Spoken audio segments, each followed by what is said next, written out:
Alex, thank you so much for coming on. You know, I watched you and it became part of my regular routine in the mornings. I would go anchor the weather in the early shift. I would get home around 1 p.m. And I would be between nap time and Weather Channel time. And I had you Usually, on. or sometimes nap time is Weather Channel time, we find. If we're being honest, yes. Yes, many times it was. But I would have it on like in the background for multiple hours and you would be on. And frankly, you got me through the pandemic too. So thank you so much for coming on. I really appreciate it. You are welcome. I like to think that you've slept through my show too. So like I've somehow infiltrated your dreams. So that's like a next level closeness. Yeah, exactly. But I want to start with, where are you from? And also, I know that you went to school for broadcast journalism. Yeah. So is this something that you always wanted to pursue? No, I'm kind of the opposite of everyone in the Weather Channel building. You'll hear everyone's story of like, I fell in love with weather, as a 5-year-old when a thunderstorm moved through my house. For me, I wanted to be a sportscaster. So growing up outside of Philadelphia, about an hour north of Philadelphia in the Lehigh Valley, I wanted to be a sportscaster. I loved NHL hockey. That was like my deal. So I wanted to host NHL Tonight with John Buccigross forever on ESPN2 at the time. And so, yeah, I was a sports intern. I was a sports writer for my local newspaper, for my high school newspaper. And that's why I went to Syracuse and got a broadcast journalism degree to start, because I was like, I am going to be a sportscaster. That is where I'm headed. And then I didn't. And then you didn't. So what made you have the aha moment that you wanted to do weather instead? So I think it was twofold. I think like I really loved watching sports and I didn't love it as a job. I didn't just vibe with the world. There was something about it. I was just like, I don't know, this kind of takes the joy out of it for me. And I've just kind of like, I don't know. As I sat there and I was like, I don't know that I want to do this. And also the NHL was going through some strikes. So it was like, is this where I want to put all my eggs in the basket at the time? So I went to Syracuse and I was like, I was going to a professor's, like they were having a guest speaker in, and it was a meteorologist. And I wasn't going to go, but being an type A, fear of missing out type person, I was like, I'll go. I'll just listen, I guilted myself into going, and I went, and he was a Philly area meteorologist, and I sat and thought to myself, like, I do watch the Weather Channel all the time. I think being at Syracuse and lake effect snow, and you start to get into weather, and you start to, like, pay more attention to it and want to, get to the bottom of why things happen. I was like, shoot, I think I like this. So it was my junior year of college that I met him. That summer, I did an internship with him at CBS in Philadelphia. I was actually Maria LaRosa's intern as well as his. She eventually went on to work at the Weather Channel. And so, yeah, I just caught the weather bug then. I went back. I finished my senior year at Syracuse. And the whole year I was trying to figure out, how am I going to get a meteorology degree? Do I go do a Mississippi State? Do I do the degree? And I decided, to me, it was really important that I had the degree. I didn't want there to be any ifs, ands, or buts over whether or not I was a meteorologist. So I started Penn State summer classes like 3 days after I graduated Syracuse. And then I went to Penn State that fall. Wow. And I'm so happy you bring this up, because so many people think that you need to know exactly what you want to do once you get to college, what that beat is, what that specificity is. Yeah. And it's okay to change course. For sure. I've always told everybody college was the best, because I was going to be everything. When I tell you I was going to be a sportscaster, when I decided, I was like, you know what? I'm just not feeling this. The vibe isn't right. I don't love it. Like, something's off. I wanted to be a fashion merchandiser. So I went to take classes in that. I was like, no, this is not for me. I was going to do PR. I was going to be a television producer. And like I said, then I went to this guy's talk and I was like, shoot, meteorology, I am really interested in it. I find myself watching the Weather Channel to learn about things. And I was like, there's really no reason I can't. I think because Syracuse didn't have a meteorology program, I hadn't really thought of it early on, but I liked science. I loved geology class at Syracuse. Like I always was just, I like math. Like I love there being one answer.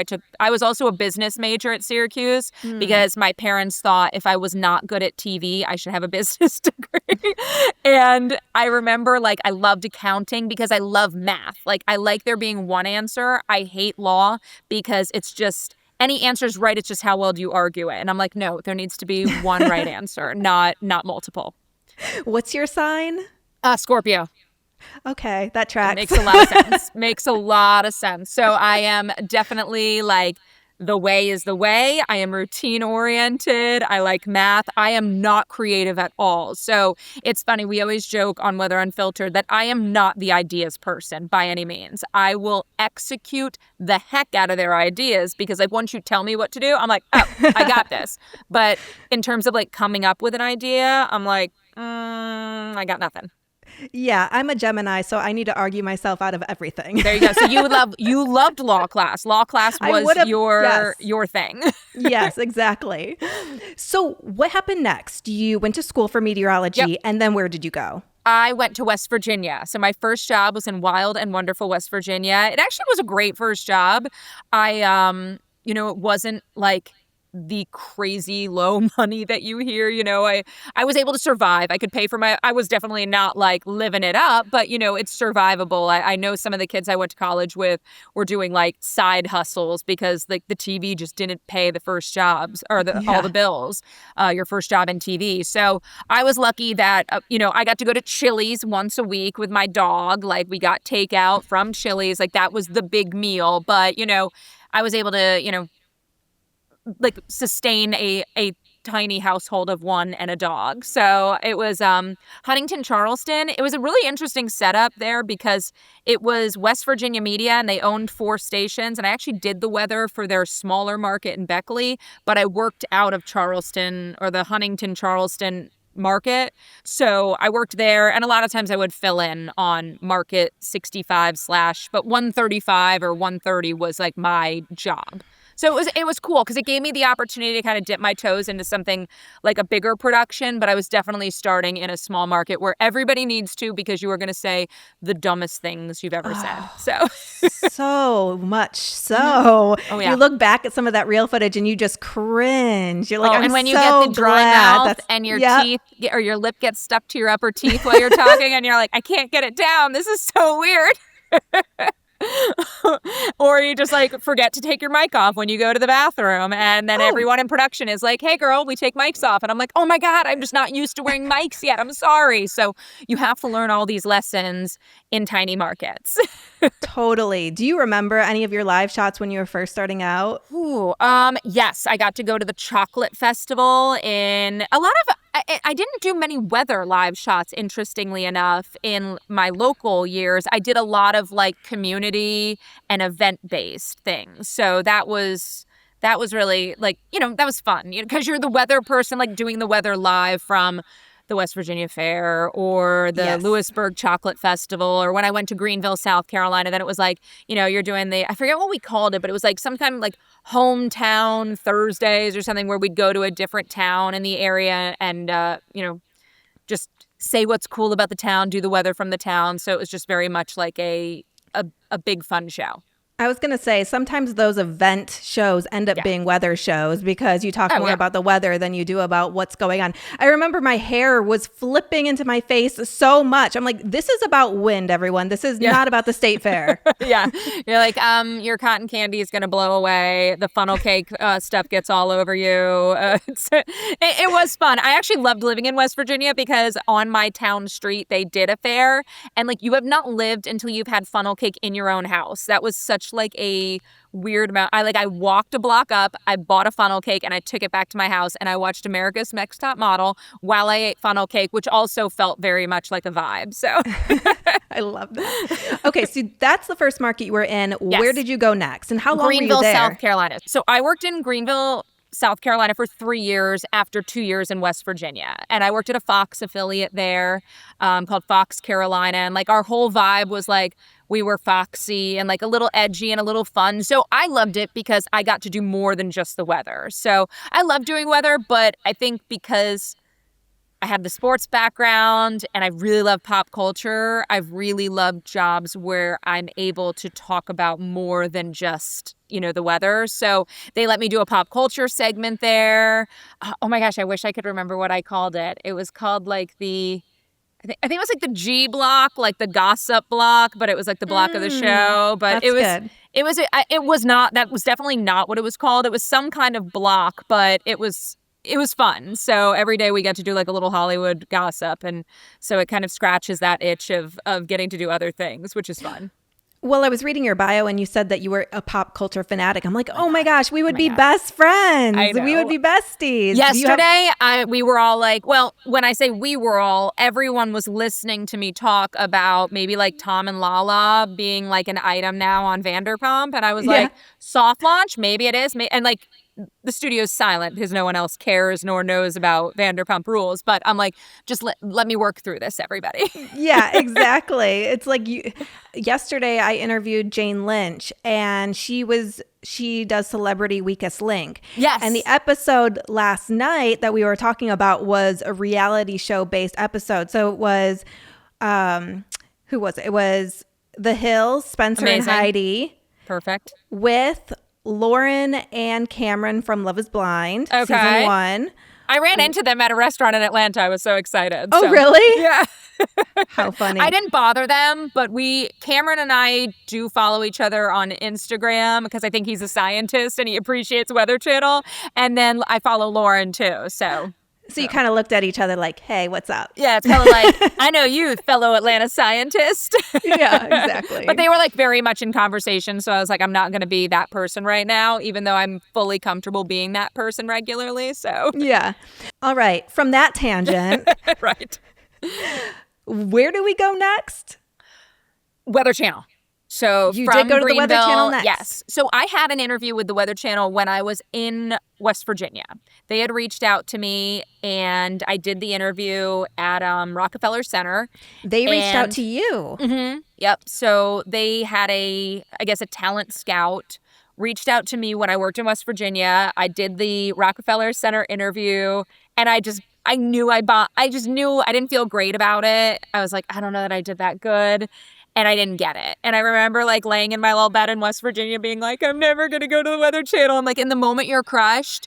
And then I worked for 3 years in West Virginia or in Greenville. And my agent at the time, who had to stop being my agent because she got a job for the union, she had run into the talent scout and was like, oh yeah, Alex is in Greenville, South Carolina now. And they were like, oh, have her reach out. I reached out. I did another interview with Atlanta-based TWC, and they were basically like, you're ready. And you know what? They were right. Like, when I finished West Virginia, I was 2 years into TV. I was not ready yet to play with the big dogs. Like, you gotta get all the mistakes and everything out of your system. So they totally made the right call, even though, again, 25-year-old Alex was like, this is the end of my life. I'm never getting a job at the Weather Channel. I blew the interview. They're never going to hire me. Like, the timing wasn't right. Yeah. So when did you actually get hired at the Weather Channel? 2013. So I started my TV career in 2008 to 2010 in West Virginia, 2010 to 2013 in Greenville, and then 2013 till present. So now like 12 plus years at Weather Channel, which is crazy wild to talk about being on TV for 12 years. I'm like, I'm a ma'am now. I went to the AMS conference and this Penn State student was like, oh my God, I've been watching you since I was little. And I was like, oh, I'm sorry, what? And then I was like, well, I guess I have been on TV for 12 years. So yes, he probably has been watching me since he was like 6 or 7. Oh my God, I am old, but it's ma'am, fine. Don't say that. Yes, I know. I was like, I'm sorry. Did you just call me ma'am? Yeah. That's so funny. But yeah, so I am a ma'am, and that's okay. It happens. Yeah, I'm gonna be 42 in November. I'm like, shoot, I'm a man. But it's funny, as you get older, you don't think you're any older. Everyone else is just, you're just like, I'm forever 29 or forever 36 maybe. Right. Or forever still in college 3 years ago. Like, I feel like I was just in college and I'm like, How is my niece like 22 now? Like she was Exactly. 3 years old when I was in college. The math is not mathing, guys. Yeah, for some reason they're trying to tell me it's my 20-year college anniversary next year, and I'm like, somebody did that wrong. So no, they are in fact correct, but it's what it is. It's fine. It's fine. When you made it to the Weather Channel, was that a point at which you really thought, I made it? Oh, yeah. Because I think for anybody who is a meteorologist or studies weather or even just recreationally has an interest in weather, like that's the pinnacle. Like I've always thought like it's like if you look at other jobs, it's like where do you go from here? It feels like this is the place, you know? So for me that day walking in and seeing Dr. Forbes like down the row, I was like this is insane to me. So not to mention, it's just a place that's always been filled with good people. Like everyone in the building who works at our level, producers, on-camera people, like I think because everybody feels like this is like this is the top, so you don't have kind of that toxic garbage you can get at other stations where it's like who has more Facebook likes and who gets picked to do what live shots. You just don't really have it here because I think everybody's just happy because everybody in this building loves the weather, and ultimately you're doing the weather at the Weather Channel, which again for most people here like is something they wanted to do since they were 5. I mean, for me, I always watched the Weather Channel to find out like when school was canceled or something, but it wasn't until I like started studying meteorology and like really thinking back on like what did I watch when I wanted to learn about the weather. It was kind of like, oh, it's the Weather Channel. So yeah, I think it's just the happiest place I've ever worked, and everybody is just really content. Do you remember your first day? Oh man, I do. I remember definitely my first week because I was in. And like obviously they don't put you on air right away. You do a lot of clerical work and the onboarding and everything. Right. But it was like maybe it was like my second week. And Crystal Egger, who I was kind of training with her and Chris Warren, she was very pregnant and she then got put on bed rest. And they were like, all right, girl, you're in. So it was it was good because I actually feel like that's a better way to do it than being trial by fire. Yeah, when they sit there and they go on October 5th, that's going to be your first time on air and you have to like sit there and wait for it and think about it. I think you can almost like the way like athletes get the yips. You get like you get yourself like real, like, am I not good at this? Do I not like, you know, if you say like, you've been on TV for 5 years, but we're going to have you wait for 4 weeks before we put you on TV here. And then you're like, am I bad at like, is there something that I need to do differently? So that's so true. I was going to say, fun story. My in-laws live an hour and a half outside Atlanta. So at one point when I was visiting, I had to stop by the Weather Channel to get a picture outside of the building. As one does. Yes. Yeah. Except for that the way your building is positioned. Oh, you are right. Immediately immediately security was coming out and they're like, what are you doing? And I was like, I just want a picture in front of the building. It's so funny because we didn't have a gate for so long and so many people would do that. Just pull into the parking lot to take pictures and you just meet people. They were like, I'm just such a big fan. I'm just like, I love it here. Yeah. Like it really is. It's funny because you're obviously a meteorologist and you love it, but we hear from so many people that are like, oh, if I didn't do corporate accounting or, you know, construction, I would have totally been a meteorologist because I love the weather. And like, it seems to be the one thing that I feel like everybody, if they weren't doing what they did, they would be doing this. So I think even people who are just like, I work at a bank, but they want to come by and get their picture at the Weather Channel because there's just something cool about it. Yeah, exactly.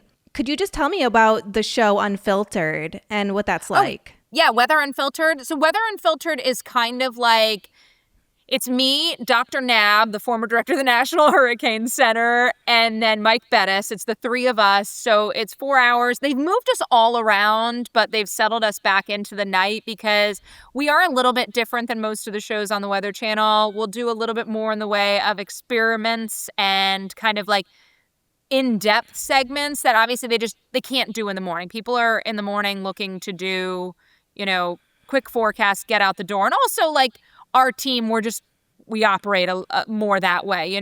We're also going to be a little bit more unfiltered, so there's going to be more, tangents and more jokes and more, kind of like wild moments. We used to have like a blooper reel every week, and I feel like 70% of it was the Weather Unfiltered team. So, but yeah, I mean, it's so funny, like making fart jokes with like the former director of the National Hurricane Center. Sometimes I'm like, oh my God, did I just say that to Dr. Nab? But you're like, well, again, but I think that's why people love it, because it's so approachable and fun, but it's also meteorology. So you learn something, even if you don't necessarily think you're learning something. Like a couple weeks ago, Mike and Dr. Nab figured out a way to show model uncertainty, like as you go farther out in time with Nerf guns, to show like how much spread there is with a Nerf gun shot 3 feet away versus shot 10 feet away. So it really did a great job of like getting it home about 5 days out versus 1 day out. But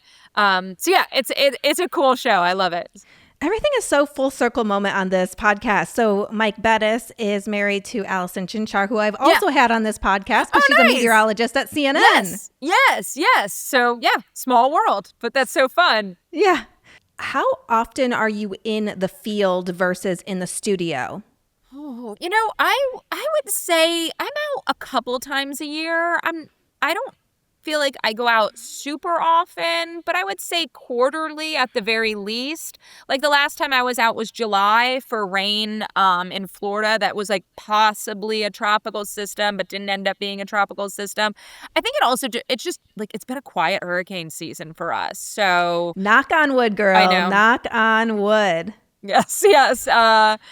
It's been quiet thus far. So, it all depends. If it's a really active winter, if it's a really active hurricane season, there have been times where, gosh, it's like I feel like I just got home and you're going back out. But for the most part, I would say I'm 90% in studio. So what's in your to-go bag when you're traveling? Ooh, okay. So like that has been something that I've like learned. That's again a trial by fire, because you get out there and you realize you're like, shoot, I need whatever. Like trash bags I always take, because like you're standing in floodwater, you don't want those boots anywhere near the interior of your suitcase. Like you just can't clean it. So like wrapping them in garbage bags, or a battery operated fan was huge, because in hurricane coverage, I sleep hot anyway, and when I'm hot I can't sleep. So it was like being in a hotel room that's lost power. You can't open a window.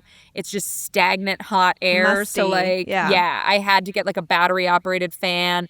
Obviously like solar chargers for your phone, those power banks. I feel like I am TSA's nightmare when I go through, because they're like, any lithium batteries, and you're like, this whole thing is lithium battery based. So, but yeah, stuff like that, food, like, gosh, granola bars and stuff to mostly it's just like Lysol and stuff to like clean everything off, because again, once you lose power, you just feel dirty. You always feel like you can't, like, I don't know, and once you lose like warm water, it's just not ideal.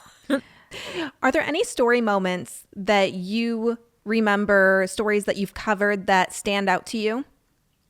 Oh, that's a really good question, because you feel like you meet people or you do things when you're out there. Mine are more just like meeting people, I think, who watch the Weather Channel. Like there's this one man I met at a hurricane in Charleston, and like a hurricane's coming. It was, what is it? It was Dorian. So Dorian wasn't going to make landfall, but we were going to have like the like effects, and we were covering, the heavy rain that we could get and possibility of flooding. And this guy like went out of his way to make a tomato pie for our crew and was like, hey, welcome to Charleston. Like, and I'm like, you should be like at home, like like it's raining, like this is gross. But he's like, hey, just wanted to like get your crew, this. But yeah, I mean, you'll meet people. I've actually never really done a tornado aftermath of homes. I did one in a business district of Dayton. So it's not like I really met anybody who lost their home, but I can imagine that would be, one of those ones where you talk to somebody and then following up with them if they rebuild or move or doing a follow-up story. On a lighter note, any on-air funny mishaps? Oh, yes. You may or may not know me from my viral TikTok where I went to say big dip or dig in the jet stream, and I didn't say either of those. I was very, very viral, which I've learned if you have like over 1 million views on TikTok, the video maker like makes money. And I'm like, I would like a piece of this because that was me saying that. So Oh, that's yeah. so funny. I mean, I enunciated it. There was no coming back from it. It was I sold it. So yeah. That's probably my most famous. What was your reaction? Everyone in the studio died laughing and turned away. Like, I had to turn away from everybody, and I kind of had to just do the rest of the hit, like looking at the monitor to like not laugh and make it for like 1 minute and 20 seconds through commercial break. I mean, obviously I did a little like dig, like, you know, obviously you can tell like I heard what I said and I recognized the funny nature of it, but you know, you're always unsure like how, like, would I love to have just been like, did not mean that, you know, but Yeah. you're always like also like, let me just move on and not make a bigger deal out of this. Yeah. So I Oh don't my have like gosh. management being like, Alex, why did you do that? Yes. Oh my gosh. Any tips for aspiring meteorologists or those that want to get in the field? Oh, well, I think going back to my whole, like, I didn't get, you know, the job that I thought was it and I wanted, you know, I think it's trust timing on things. Not everything has to be my first market's market 4. I think there is a beauty and a benefit in starting smaller because you have the ability to really hone yourself as opposed to being packaged into what, the big market station in a huge city wants, you know, and there's going to be a lot of pressure there. And if you screw up, you're going to hear about it. You know, I mean, when I said big not dip in the jet stream, like I went viral. And like, I think when you're starting out, and I mean, even a little bit, like I was kind of like, shoot, I really like, man, that was kind of embarrassing as like it became more like people are making fun of you. And I think you're like, if you can do it on a smaller scale, it helps you get through those hiccups and see like, it happened, I moved on. And even with that, but I think if I had done that in my first job in a place where it did go viral, I would have been like, I don't know. I think I would have been like in a much worse place about it where you'd be like, oh my gosh, I'm so embarrassed. I can never be on TV again. I'm humiliated because like, I mean, it can give you like a little anxiety when you misspeak. You're like, oh my God, am I like bad at talking? Because that's kind of my job.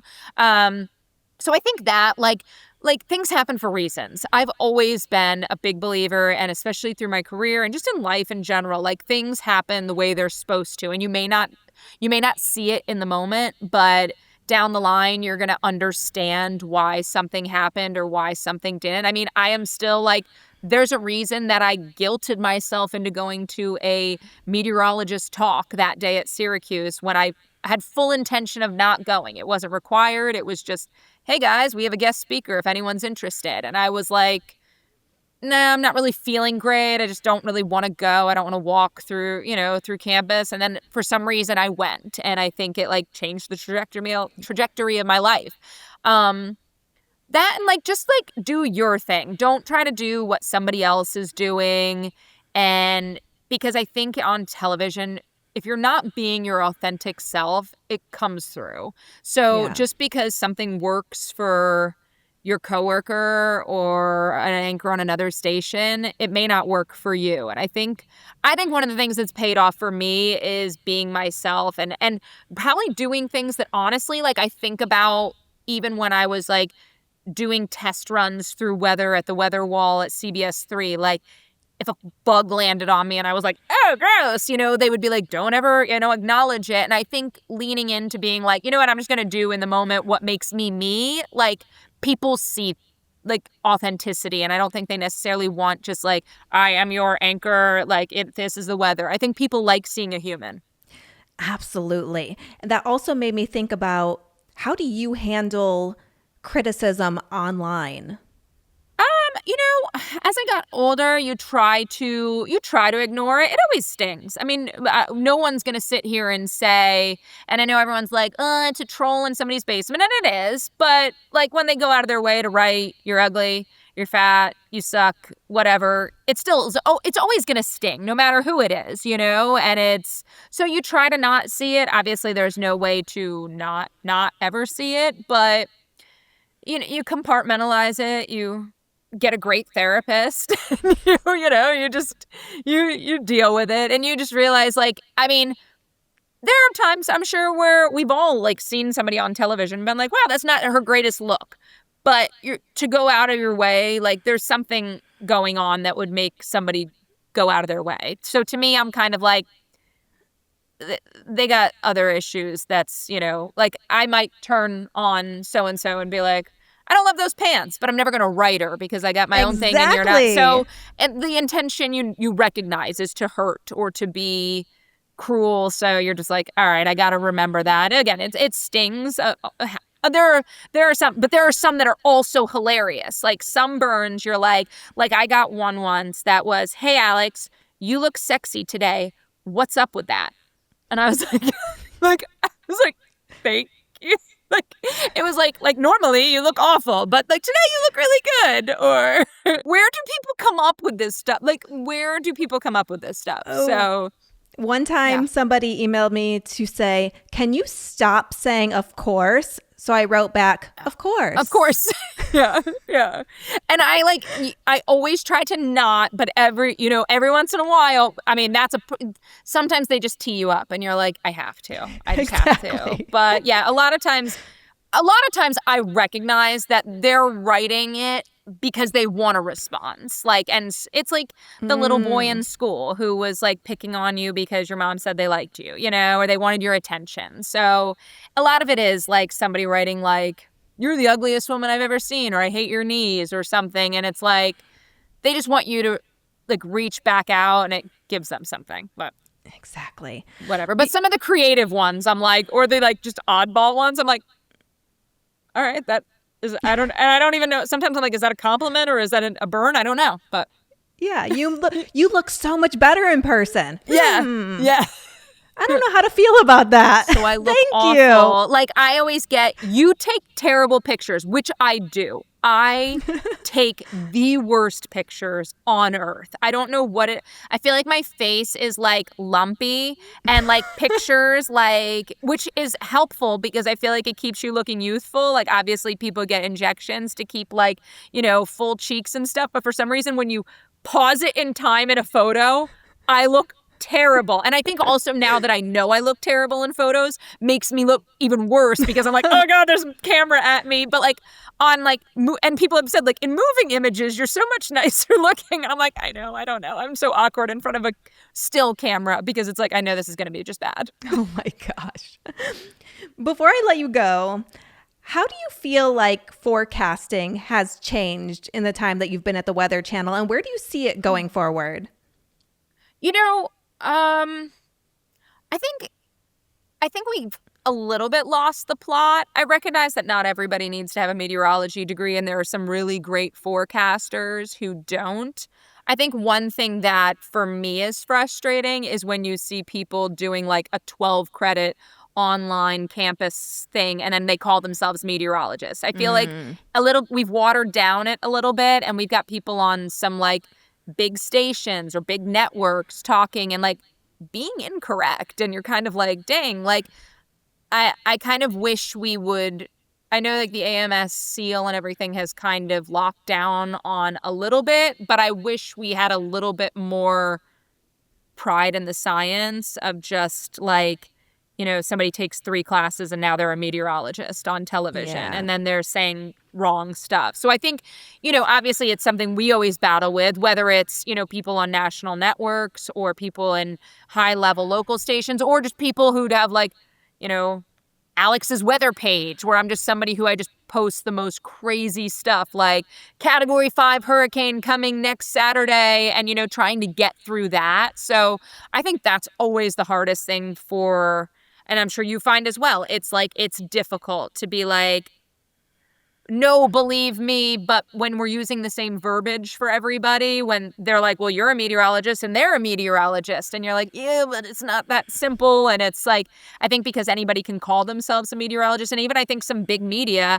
has done a real disservice to not recognizing, like, you would never introduce somebody who's a legal analyst that took 2 law classes, you know, like to be a legal analyst on a network, you need to have some kind of law degree. And I feel like with meteorology, it is not that way. So I think it does sometimes a disservice for us. You actually have every accolade there is, right? At this point. I was, like I said, my parents got in my head as a Scorpio, you cover all your bases. I wanted to make sure that, like, you don't know if you're going to be good at TV.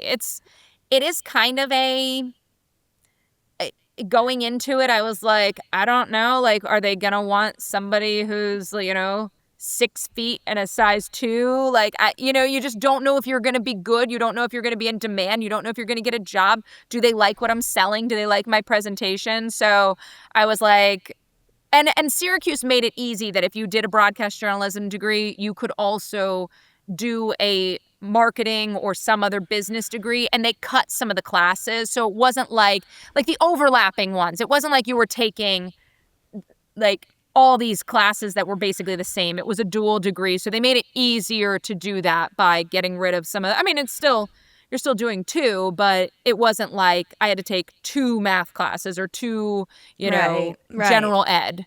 Exactly. Quickfire time. You ready? Okay, yes. If I weren't a meteorologist, I would be blank. I would work in dog shelters or dog rescue or like own a dog boarding thing, something with animals. And just like, if I weren't a construction worker, I would be a meteorologist, right? Yep, Like we were talking that's what about. everybody would say, yes. Your coffee order. I don't drink coffee. Ever. Oh my gosh. I know. It's You're wild. just like the person I just interviewed. Same thing. What's your drink of choice then?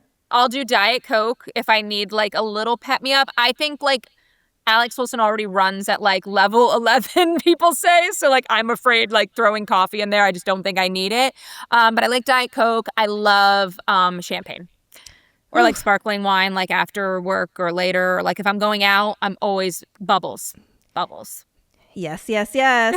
Your favorite travel destination. And before we get to this one, you had mentioned in your bio that you travel for the food. And that is so me too. Yes. So I love seafood. So Caribbean, obviously, like coastal locations. I am going this fall to Paris to go to Champagne so I can drink champagne in Champagne. And I'm also going to Copenhagen because I've heard that's a really cool food city and just like a really vibrant place. So again, like exploring. I've heard the baked goods there are amazing. Obviously, the cheese and bread in France is going to be awesome. I think for me, and I'm kind of the opposite of my mom because she always like whenever we grew up on trips, like my mom's one of those people who travels to get like every minute's worth out of where she is. There is an itinerary from when the alarm goes off to when you go to bed. And I love to go to like relaxing vacations and just sit, you go to the beach. I clock into the beach at 10 a.m. I leave at 5 p.m. I go get dinner and it's easy. Like I think the older I've gotten, the more I appreciate just not doing anything. On trips. But now with Copenhagen and Paris, like I'm going to have some things, but I also love leaving days and periods of days open because I think when you go to places, just walking around, you might find something interesting or talking to people. They'll be like, oh, have you ever checked out? Like it's why New Orleans is one of my favorite places because New Orleans, you go in with no itinerary and you're going to find yourself doing something you would have never thought you were doing. But it's just kind of, you just roll into it. Well, as somebody who is a foodie and went to Copenhagen last year, I will still send you my Rex. Yes, please do. I really want Rex. So I have one other friend, but another coworker, she went like a couple years ago and she's like, I don't really remember much. So send me your Rex. I will. Something people often get wrong about you. I think people think because I'm goofy that I'm not smart or that I won't stick up for myself. So I think that's something like, especially with like, and I think being a woman, you find it too. Like people think like they can like tell you something and you're like, no, actually it's this way. And you're like, oh, shoot, she's right. So, Yeah. and again, I think when you're just I am a loud, goofy TMI person. So I think like sometimes people would just be like, oh, she's just kind of a goofball, but I'm smart. So Yeah. you have to get through those classes, like Yes. those math classes. You cannot be a dummy. Oh my gosh, thermodynamics? No, thank you. Thermodynamics and anything that you had to draw pictures, like physics 3, I was like, I can't do this. The last movie, TV show, or book you watched and loved? So is it a reality television yes. show? Oh yeah. I actually don't watch movies. Kind of crazy. Like I don't like movies, which is so weird because I'll be like, not that weird. I'm a film major. My original major is film, but I like TV a lot more. Same. I will say 2 hours and 30 minutes is too long for a movie, and then I'll watch 5 episodes of Secret Lives of Mormon Wives. So I'll sit there for 6 hours. And I think, like I said, Real Housewives of Miami. I also watched that Unknown Number documentary on Netflix. That was fascinating in a terrible way. I love like documentaries about like the Ocean Gate thing that imploded, or like I said, the cruise ship that got stranded. I really love documentaries and datelines and stuff like that if it's not reality TV. So you like the crime?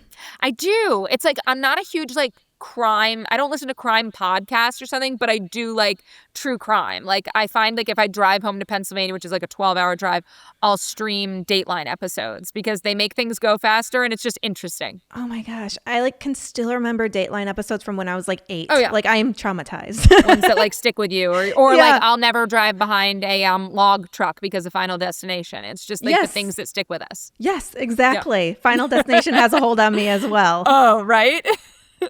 The plane at the very beginning with Devon Sawa. That's you know why what I'm talking about? And I had a horrible fear of flying because I think like when I was 15 and I saw the preview, we got on a flight and I remember being like, oh, I wonder if this is a Final Destination feeling I'm having. And then I just had a meltdown on a plane from San Francisco to, I think, Hawaii with my parents because I was like, no, I think I'm Final Destinationing you guys. I think we need to get off the plane. And my dad's like, sit down. We are going to Hawaii. Damn it. I paid for this.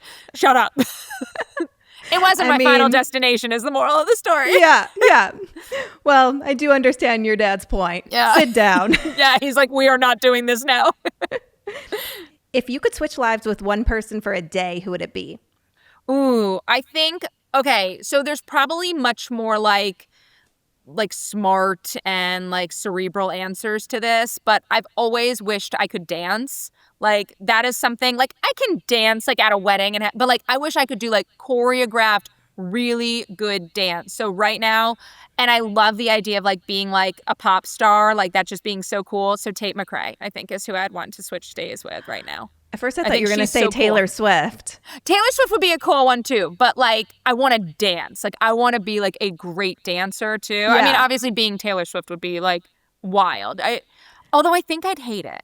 I think I really would like you feel for her like in a way like everyone signed up for this like in the same way I've signed up to be on television, but it's like, man, I don't think I would like going everywhere and everyone knowing me. Luckily, like I get recognized here and there, but like I have a lot of like privacy. So I think for like most times I'm out at dinner, nobody knows who I am. And like it would be weird, I think, to go into a restaurant or go into a grocery store and everyone's like, so. Yeah, exactly. Not that I wouldn't get that if I was Tate McRae, but like I love, again, the idea of being able to dance. That has to be like the best feeling. One thing you're deeply grateful for right now. Ooh.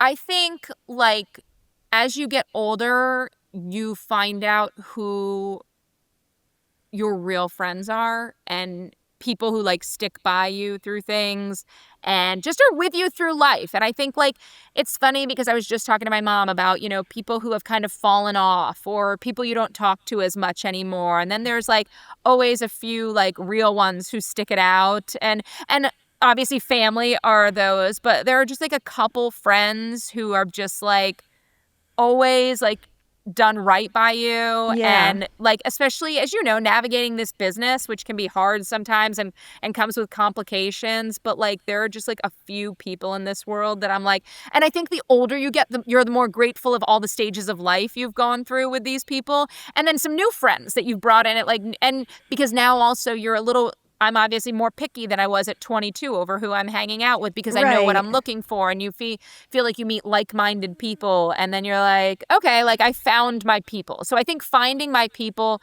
finding my passion, and finding what really makes me happy here. I've always heard that, like, now I've heard it's really good when we're 50, but like for like as you get older, like each decade, you care less what people think, and you like just start to be like, okay, what makes me happy? Who am I grateful for time with? Who do I want to spend my time with? And I think that's like, that's a cool life experience to learn who your people are and like really be thankful for quality time with them.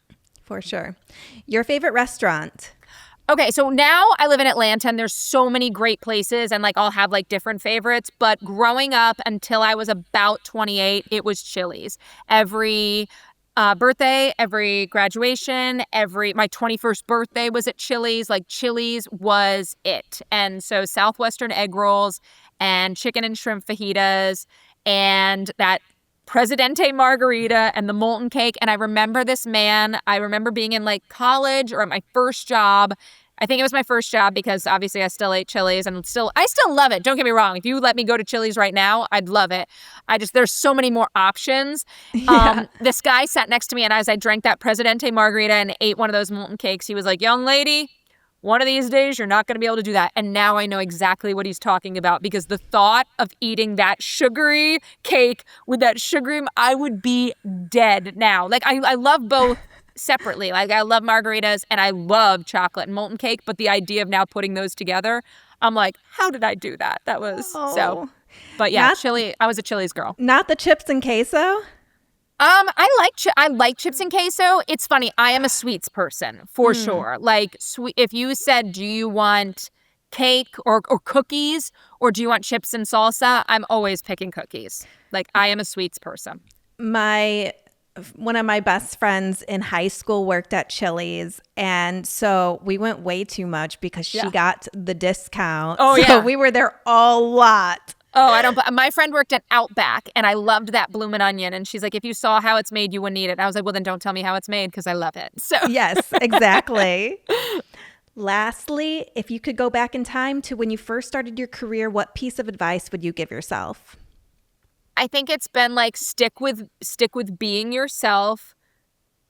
Trust that things will happen. Go with your gut too. I think sometimes when we overthink things or opportunities come up and maybe you try to convince yourself that it's going to be the right option. Like there are things like sometimes when I'm like, oh, well, my second job, should I have taken this over this or should I have done something else?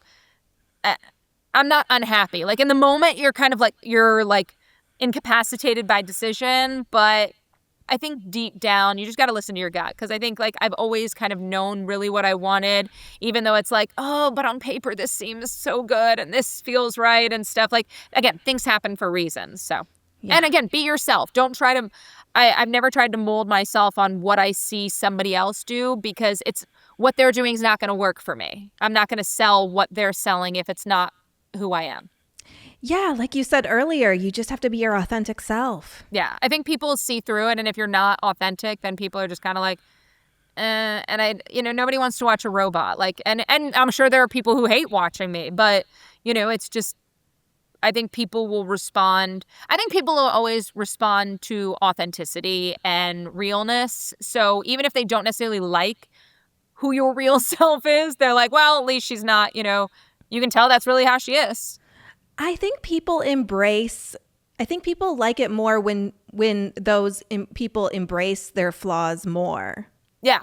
Yeah. I think you got to lean into making mistakes. I think you got to lean into like, I'm not perfect. I'm just like everybody else at home. Like I'm not good at doing my makeup. I'm mediocre at it and I'm mediocre at doing hair, but you know what? I'm doing the best. It's just like, I think when you try to do this perfection thing, like, we're all not perfect. I think if anything, social media has taught us, like, yeah, we put a curated thing out, but I think when you also can lean into your mistakes or your bumbles or whatever, you're like, people are like, oh, you know what? I kind of appreciate that. Yeah, exactly. Well, speaking of social media, where can people follow you if they want to follow you on Instagram and Yes. Twitter and all of the My things? Instagram is, I believe, TWC Alex Wilson. I'm pretty sure my Twitter is the same. And I think I am on Facebook. It's Alexandra Wilson. I have a Weather Channel page. So And where I can probably people do watch Instagram and you? Twitter the most. People can watch me on Weather Unfiltered on weeknights, Weather Channel. So it's 6 to 10 Eastern. So I guess Pacific, it would be 3 to 7. And also you can see me, I host the ESPN Corgi races that re-airs throughout the year. They aired in August as part of their ESPN Ocho, like the sporting events that aren't sporting events. I get to host and MC that. So that's lifelong achievement. I'm so A jealous. lifetime achievement. They are so cute. It's I adorable. would say they are the cutest breed, maybe. Yeah. I'm a Chihuahua girl, as somebody who's now had, like, again, I want like a toothless Chihuahua, tongue out to the side, but Corgis, and when they run the little fluffy tail, and they're fast. So you can, if the Corgi races from Emerald Downs is airing on ESPN or ESPN2 or whatever, you will see me there.